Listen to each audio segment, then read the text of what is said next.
desbordados. Diga conmigo, desbordados.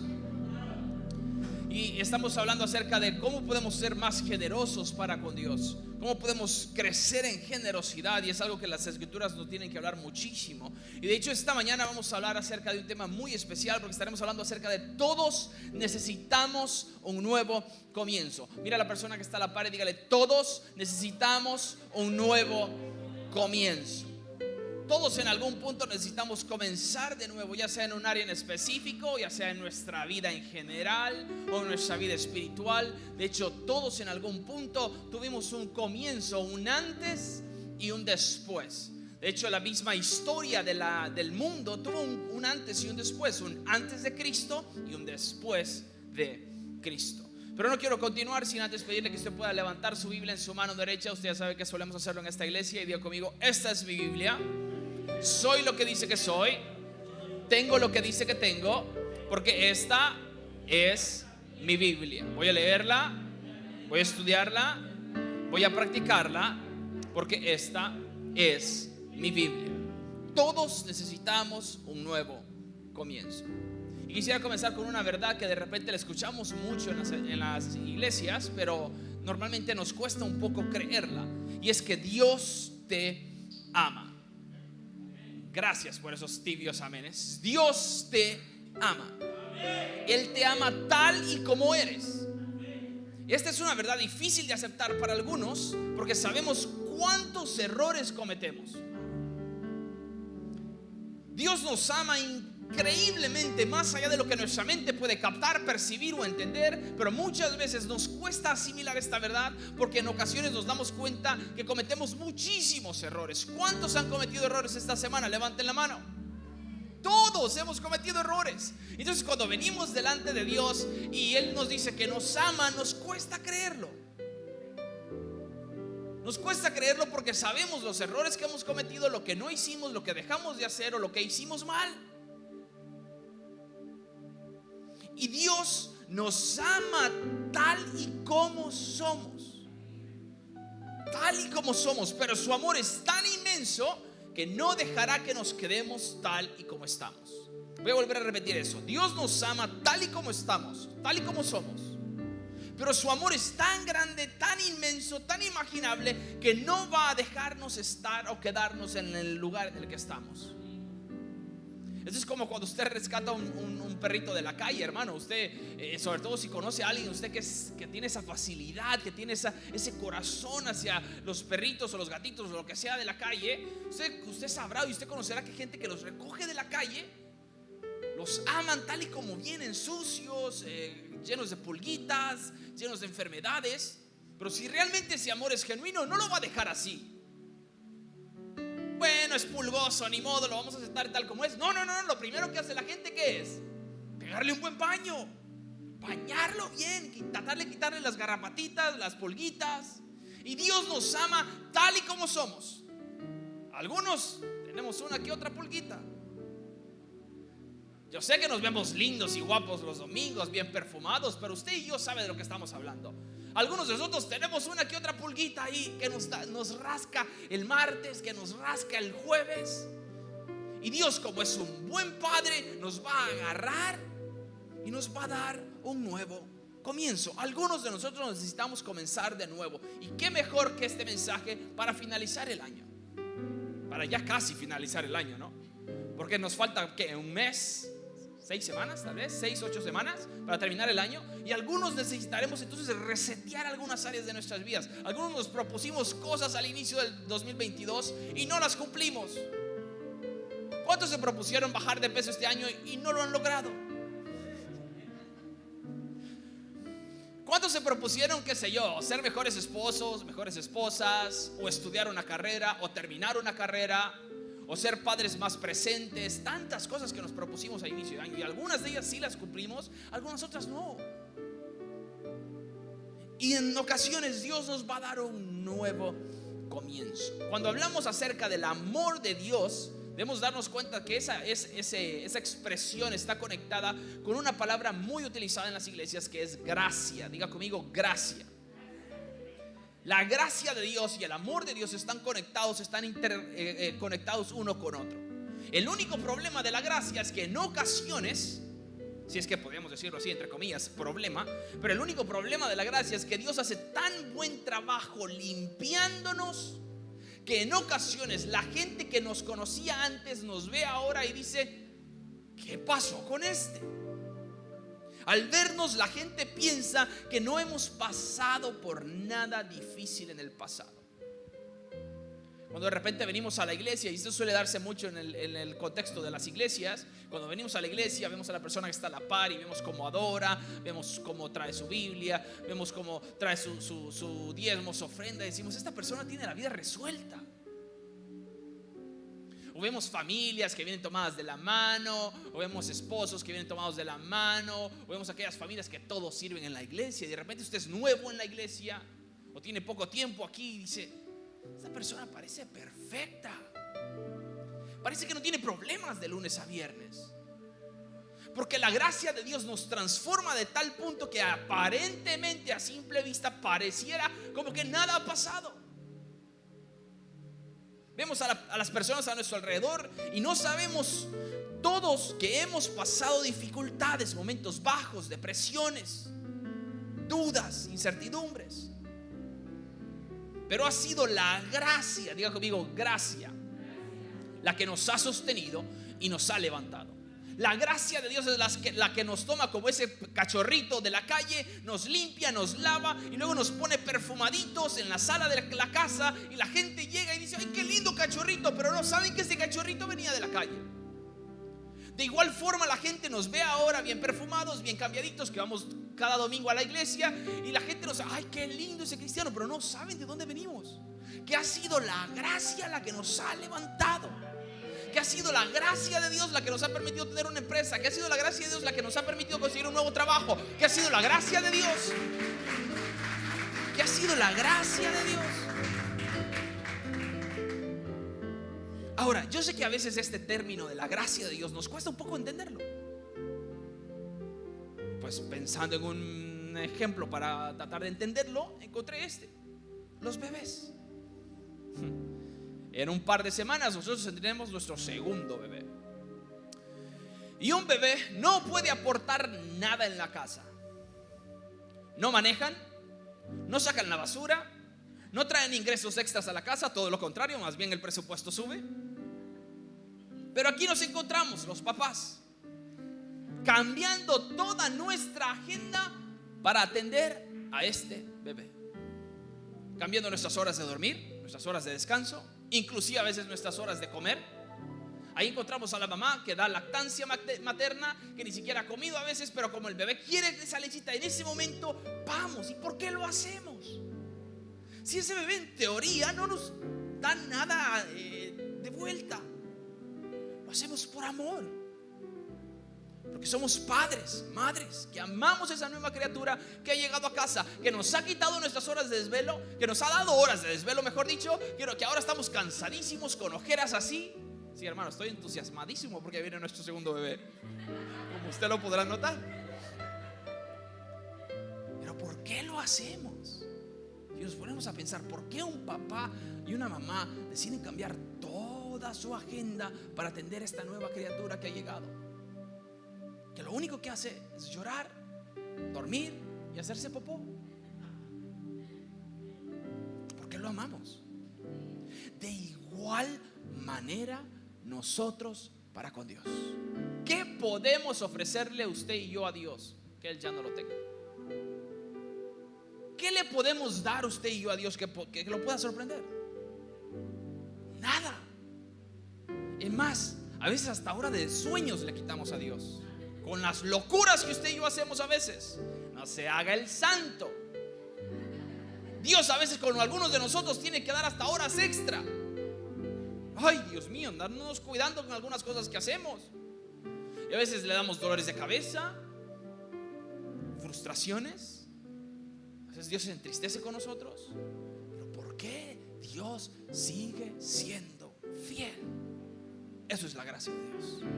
Donde no teníamos nada que ofrecerle a Dios, y Dios dijo: ¿sabes qué? No tienes que ofrecerme nada, yo te doy lo más valioso que tengo, mi hijo amado, te lo entrego en la cruz del Calvario, solamente tienes que aceptarlo. como un biberón, solo tienes que agarrarlo, disfrútalo. Esa es la gracia de Dios. De hecho, en el libro de Romanos capítulo 5 verso 8, para que me acompañe usted a su Biblia, Romanos capítulo 5 verso 8. No tenemos nada que ofrecer y aún así Dios, por su propio deseo, extiende su amor hacia nosotros. El libro de Romanos capítulo 5 verso 8.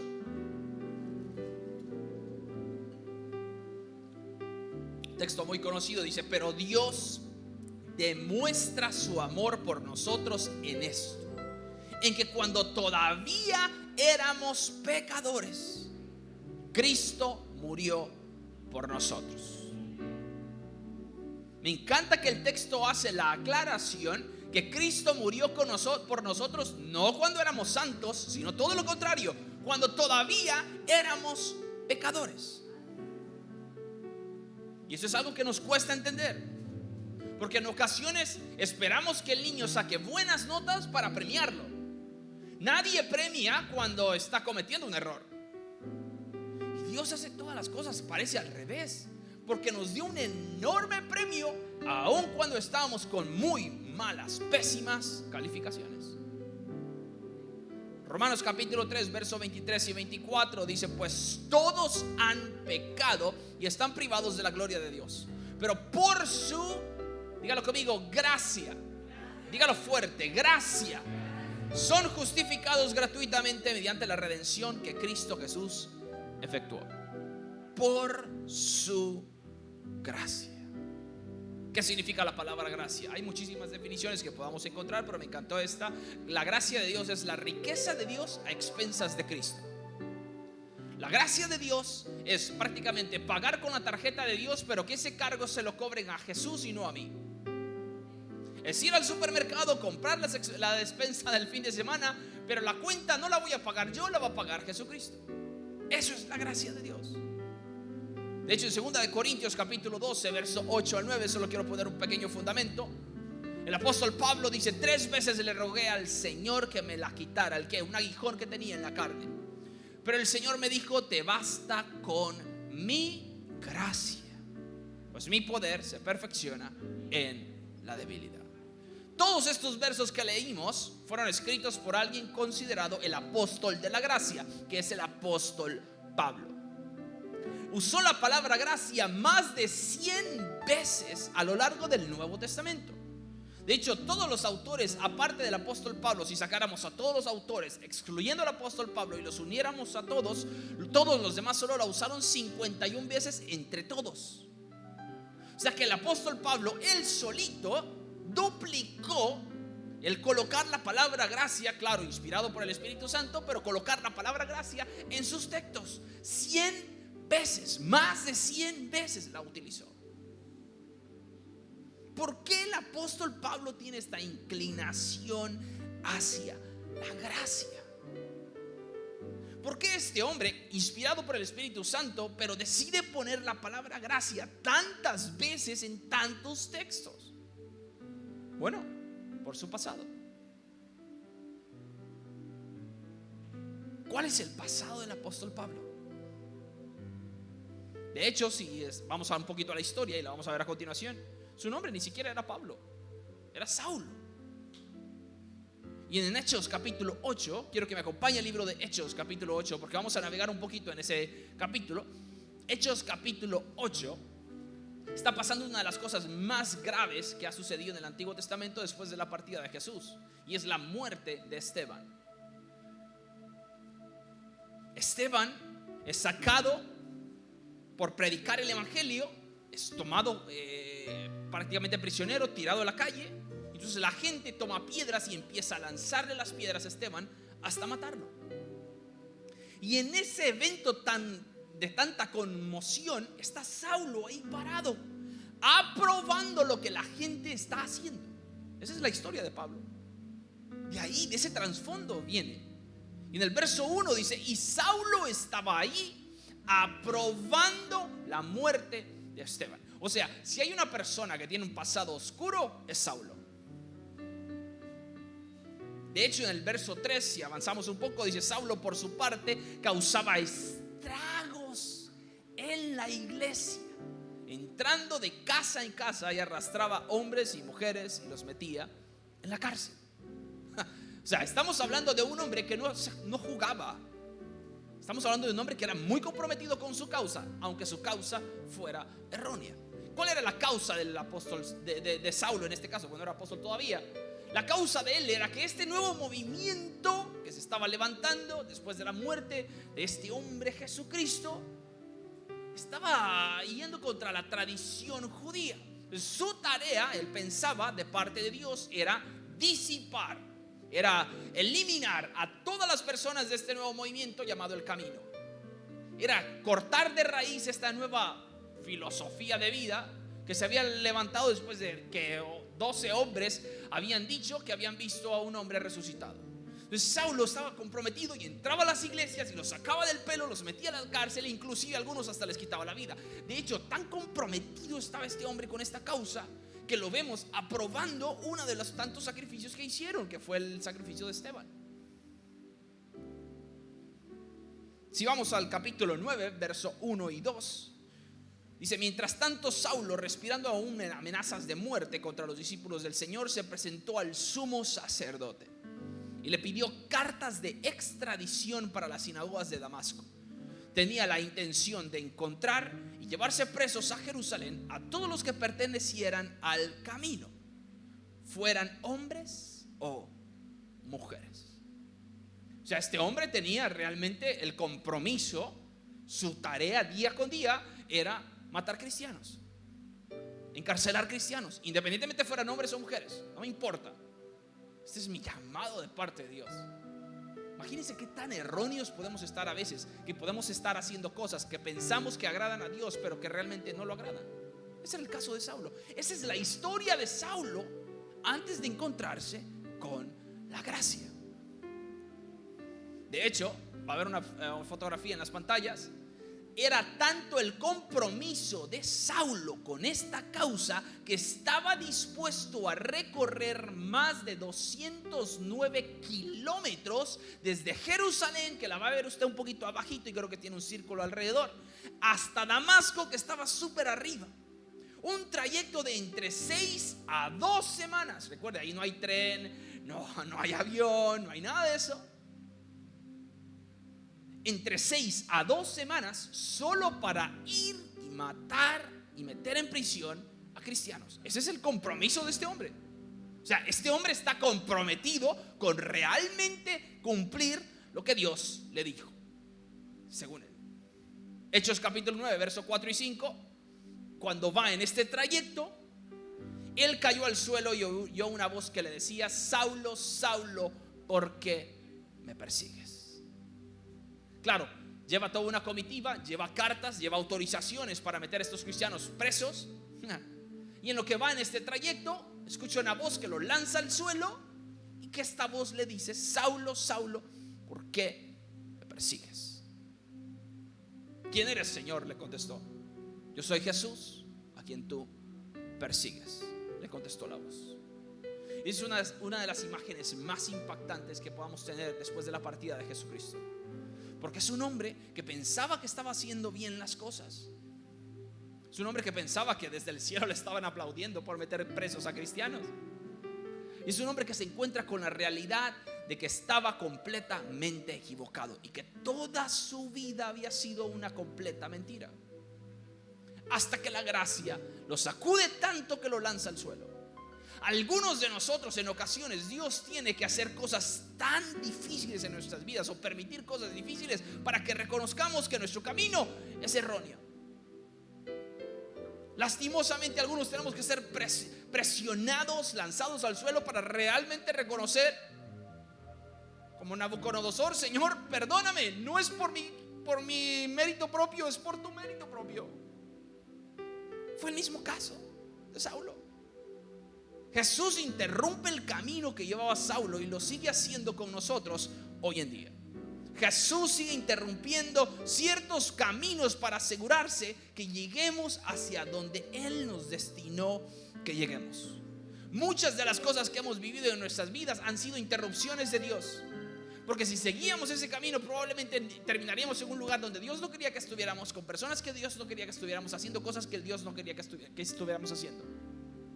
Y si revisamos nuestra vida, nuestra historia, muchas de las cosas que nos pasaron fueron interrupciones sin darnos cuenta de Dios, que nos impidieron ir por ese camino. Yo sé que en muchas de ellas lloramos y nos amargamos y frustramos. ¿Por qué esto me pasa a mí? ¿Por qué esto me sucede a mí? ¿Por qué esta persona me dejó? ¿Por qué este fulanito no me aceptó? Pero no nos damos cuenta que muchas de esas cosas es Dios interrumpiendo nuestra trayectoria, porque sabe que no es el camino que ha destinado para nosotros. Saulo se queda ciego por 3 días. Mientras Dios habla con Ananías y le está pidiendo a Ananías que vaya donde está Saulo. Ahora, recuerde, Saulo tiene ya una historial. Saulo ya todos los cristianos lo conocen, porque ha metido a muchísimos presos y a muchos otros los ha matado. Y Ananías recibe este mensaje de parte de Dios: ve por Saulo que está ciego. Y Ananías le dice: Señor, permítame, ¿me estás diciendo que vaya a orar por el más grande perseguidor de cristianos? ¿Qué tal si es otra estrategia de él para meterme a mí preso?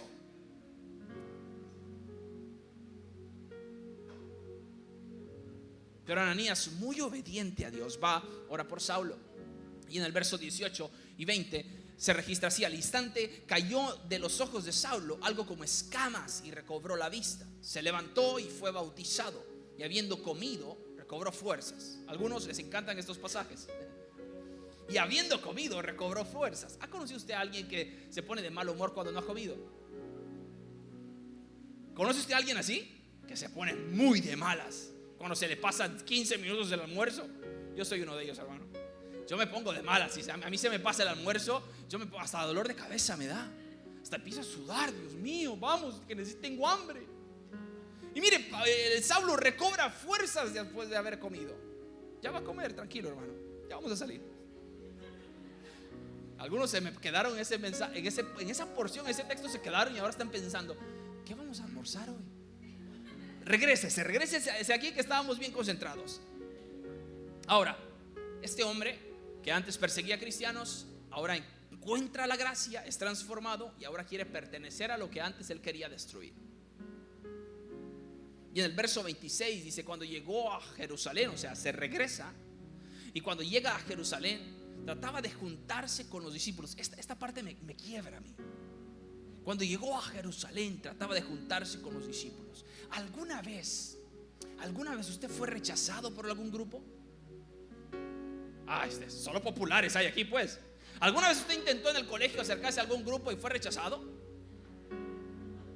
Qué feo se siente, ¿verdad? Usted de repente llega a una reunión social y usted quiere, pues, hacer amigos, pero todo el mundo ya tiene su argollita, todo el mundo ya tiene su grupito, y uno llega ahí como perrito rechazado. ¿De qué están hablando? Ay, yo no sé de eso, pero me voy a quedar aquí calladito escuchando. Todos en algún punto hemos sido rechazados por algún grupo, por alguna persona, por algún gremio. Pablo sabe de lo que estamos hablando, porque dice que llega a Jerusalén y trataba de juntarse con los discípulos, pero todos tenían miedo de él. Claro, con su historial, hermano, hasta yo también tuviera miedo. Todos tenían miedo de él porque no creían que fuera de verdad discípulo. O sea, ellos lo que pensaban era que estaba haciendo una especie de marometa típico político, solamente para adentrarse en las reuniones, descubrir dónde era que se estaban reuniendo y luego entonces apresarlos a todos. No creían que realmente había sido transformado. Y aquí llegamos a la parte más importante de este mensaje. Verso 27, capítulo 9 del libro de Hechos, verso 27. Entonces Bernabé, diga conmigo Bernabé, porque ese nombre es importantísimo esta mañana. Bernabé lo tomó a su cargo y lo llevó a los apóstoles. ¿Qué sabemos hasta el momento? Bueno, el apóstol Pablo ha sido transformado, regresó a Jerusalén, ya renunció a todo su pasado y ahora quiere juntarse con la iglesia. El problema, los miembros de la iglesia, los mismos discípulos, los líderes de la iglesia no lo quieren aceptar por su pasado, por su historia, por lo que tiene. Quieren rechazarlo. Pero hay uno entre la congregación que decide abrazarlo como su propio discípulo. Bernabé. Bernabé toma a Saulo, inspirado por Dios, y lo toma bajo su cargo, como un padre que recibe a un hijo. Y entonces Bernabé dice, lo tomó a su cargo y lo llevó a los apóstoles. Saulo les describió en detalle cómo en el camino había visto al Señor, el cual le había hablado, y cómo en Damasco había predicado con libertad en el nombre de Jesús.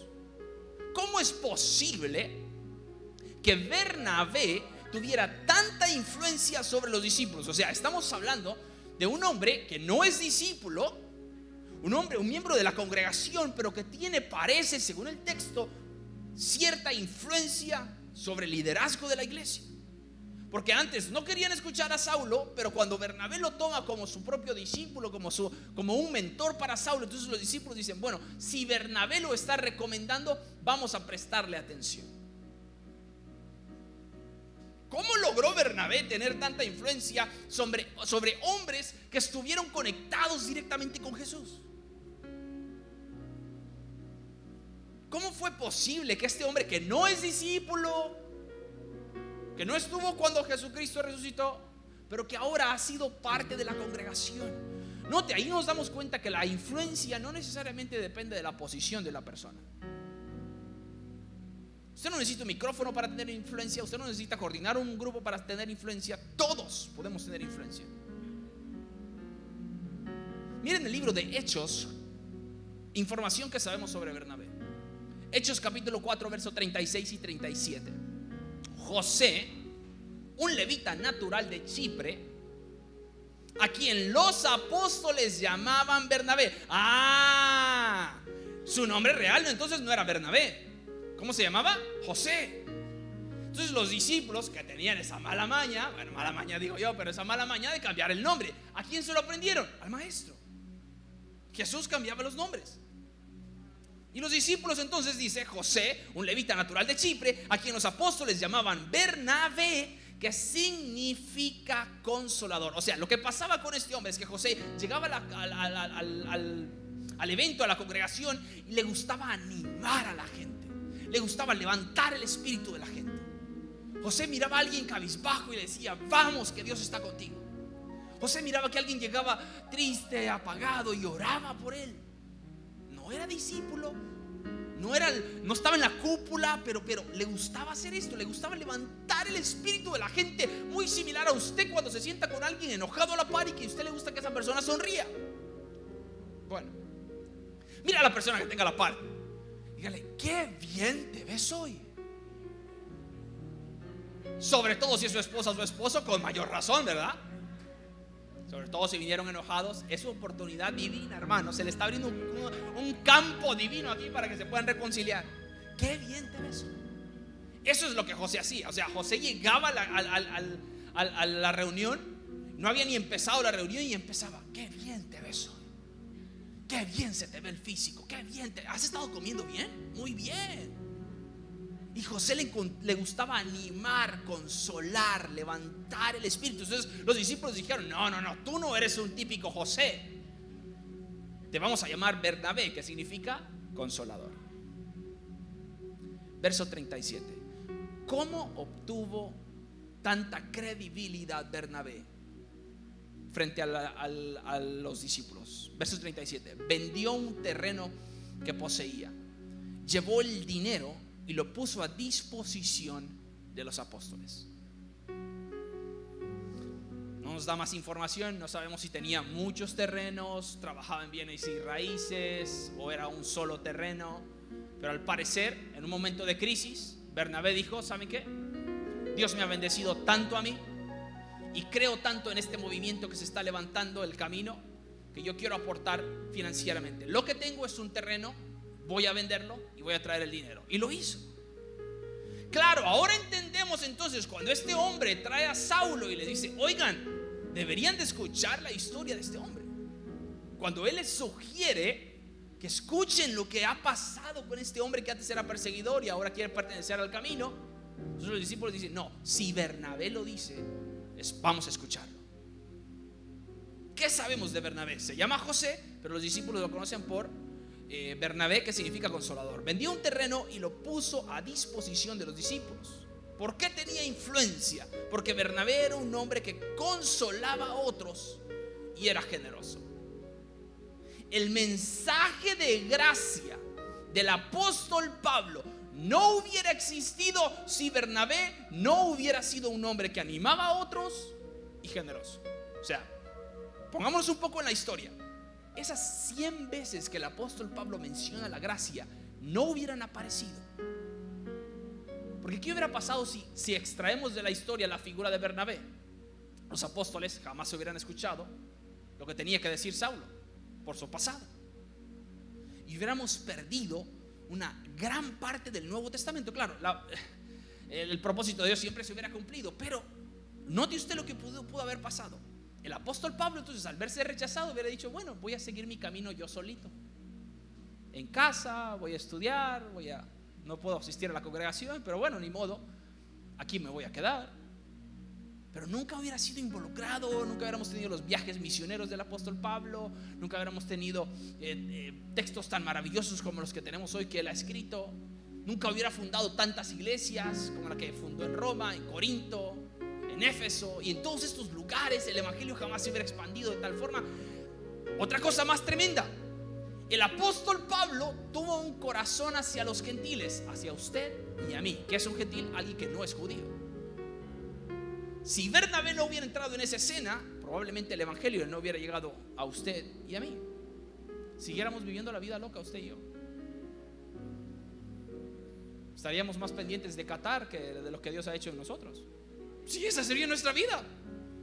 Estaríamos pensando cuántos six packs vamos a comprar el próximo domingo para el inicio del mundial. Ay, algunos se tiran de santos, hermano. ¿De qué está hablando el hermano? ¿Qué es eso de six pack? Hermanos, es que mi papá le gustaban los six packs. Entonces yo más o menos entiendo de eso. Pero algunos estaríamos perdidos todavía. Todo por un hombre que era carismático, que levantaba a la gente y que era generoso. El mensaje de la gracia de Dios llega a las personas sobre los pilares de la generosidad y el aliento. Sobre la generosidad y el aliento. ¿Por qué es importante esta serie? Porque no podemos ser hijos de Dios y no ser generosos. Es que Dios es generoso. Por eso comenzamos diciendo: Dios nos ama, y esas verdades nos encantan. Amén, decimos. Pero también, entonces, si Dios es tan generoso, por ende espera que sus hijos seamos generosos. Y yo sé que hay algunos que nos cuesta más que a otros. Algunos tienen más inclinación a ser generosos, más dadivosos, más desprendidos. Algunos otros no. Yo no soy tan desprendido. Mi esposa es más desprendida que yo. Yo lo pienso 2 veces. Aseguro. Es que tantas historias que he escuchado uno. ¿Ha conocido usted gente así? Hermano, mire que vamos a ayudar a fulanito. Ya averiguaron bien. Porque yo lo he visto con cadenas al hermano ahí. Buena cartera anda y buena loción, seguros. Algunos somos así en la iglesia, y está bien, necesitamos ser así algunos. Somos desconfiados algunos, ¿verdad? ¿Y para qué están pidiendo eso? ¿Y eso para qué es? Déjeme orar. Ese déjeme orar es que nunca va a dar. Pero bueno, pero si Dios es generoso, se espera que sus hijos seamos generosos. La generosidad y el ánimo abrieron camino a la gracia. Si este hombre no da ese terreno, en primer lugar, la iglesia probablemente hubiera dejado de existir, porque era un momento duro para el evangelio. No tenían muchos ingresos. Las viudas estaban siendo desatendidas por lo mismo. Y Bernabé dijo: ¿saben qué? Yo quiero aportar. Hay necesidad en la casa de Dios, yo lo voy a solventar. Claro, no fue el único. Ahora, inclusive, mire qué tremendo esto. Él genera que luego otra parejita quiera hacer lo mismo. ¿Se acuerda usted de Ananías y Zafira? Que quieren imitar la acción de Bernabé, pero lo hacen completamente mal y terminan falleciendo los dos, porque quieren engañar al Espíritu Santo y quieren engañar a los discípulos, diciendo que sí habían vendido el terreno, pero que le habían dado todo el dinero, pero se habían quedado parte ellos con una parte. Eso es para otro mensaje, pero no, o sea, este hombre estaba generando todo un movimiento dentro de la iglesia de: vamos, es tiempo de ser generosos. Hay momentos donde va a ser suficiente con una palabra de ánimo, como lo hizo él con Saulo. Ahí va a haber otros momentos donde necesitamos realmente ser generosos.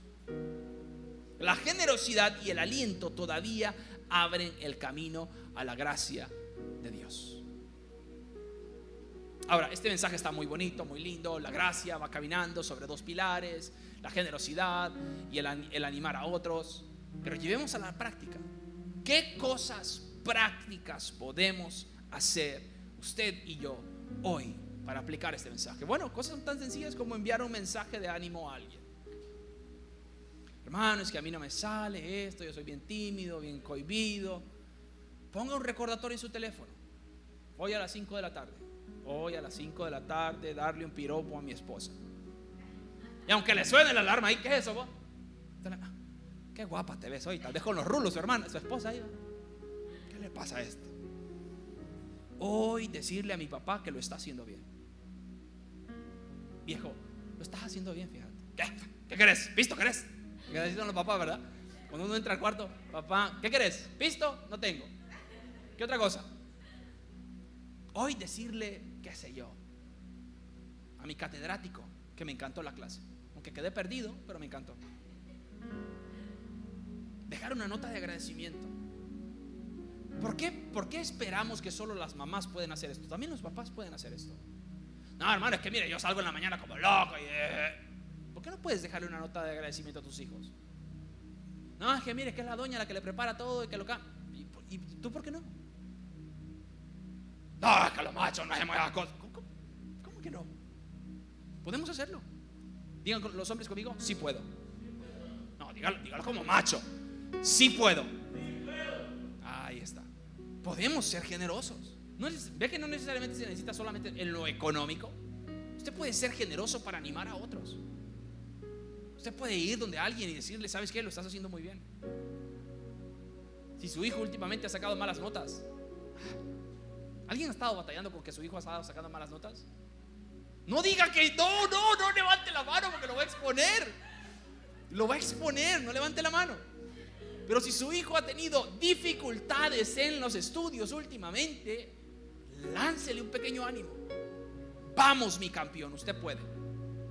Yo sé que salió un poquito duro al papá, pero yo creo que usted tiene la mente de Cristo. ¿Ve cómo cambia la cosa? Mira, hermano, es que cuando uno es padre se enfrenta con todo, ¿verdad? Jair André tenía una semana en la escuela. Una semana. Y nos mandan malas calificaciones. Pero yo dije: ¿pero cómo van a mandar malas calificaciones en prekinder? Dije yo. Si es prekinder. Ay, hermano, yo sentía que se me caía la cara de la vergüenza. Hermano, ¿qué hace uno ahí? ¿Cómo le explica usted a un niño de 3 años y medio que se está portando mal en la escuela? Hablamos con él y lo motivamos, que no sé qué, que no sé cuánto. Siguiente semana, no había ido ni 2 días a la escuela. Fue una semana corta por feriado de no sé qué. 2 días fue a la escuela. No, vino con un NM. Necesita mejorar. Y esa vez la maestra salió, se tomó el costo de salir de la aula, ir hasta el carro, porque por pandemia uno llega y se lo entrega en el carro. Cuando yo miro que viene la maestra tomada de la mano con Jair André, yo dije: Dios santo padre, ¿qué es esto? Vale que no está mi esposa aquí en el carro, dije yo. Hermano, ¿cómo está? Quería hablar con usted. Mire que Jaircito, hemos tenido algunos desafíos. Y, no, mi bebé, dije yo. Y aquel atrás como pollito comprado así. Ya me explicó ella, ¿verdad? Hemos tenido algunos desafíos. Ay, hermano, a mí se me caía la cara de la vergüenza. 3 años y medio. 3 años. O sea, yo espero eso a los 15 tal vez. 3 años y medio. No, hombre, si yo lo metí a prekinder para estar tranquilo, dije yo. Pero recuerdo que hablamos con él y lo terapiamos todo el fin de semana, hermano. Usted tiene la mente de Cristo. Usted es campeón. Vamos, usted puede. Y que aquí, que allá. Y que lo motivábamos y que acá. Para gloria y honra del Señor, esta última semana entregaron las calificaciones bimestrales. Yo iba con temor, hermano. Ay, yo iba con temor y ahí estaba yo nervioso, ¿no? Y él en el carro esperándome las notas. Ya entro a la maestra: bueno, siéntese, hermano, mucho gusto. Pero a mí me temblaba todo, ¿verdad? ¿Cómo irán a venir esas calificaciones? Dije yo. Ya me entregan las calificaciones. Quiero felicitarlos, me dice, porque porque Yair ha tenido un tremendo cambio desde la última vez que hablamos hasta el día de hoy. Sentí que me volvió el espíritu al cuerpo. Aquí están sus notas, hizo sus exámenes perfectos, me dice, todas eses. Yo, como no entiendo la nomenclatura, ¿qué significa eso? Dije yo, ¿ese de qué? De satisfactorio, me dice. Ay, gloria a Dios, padre. Mire, no bailé, hermano, por pena, pero yo por dentro estaba, uy, gloria a Dios. O sea, ¿por qué le cuento todo esto? Porque a veces lo único que necesitamos es un poquito de ánimo, pero poquito de ánimo. Decirle, vamos, usted puede. Vamos, usted tiene la mente de Cristo.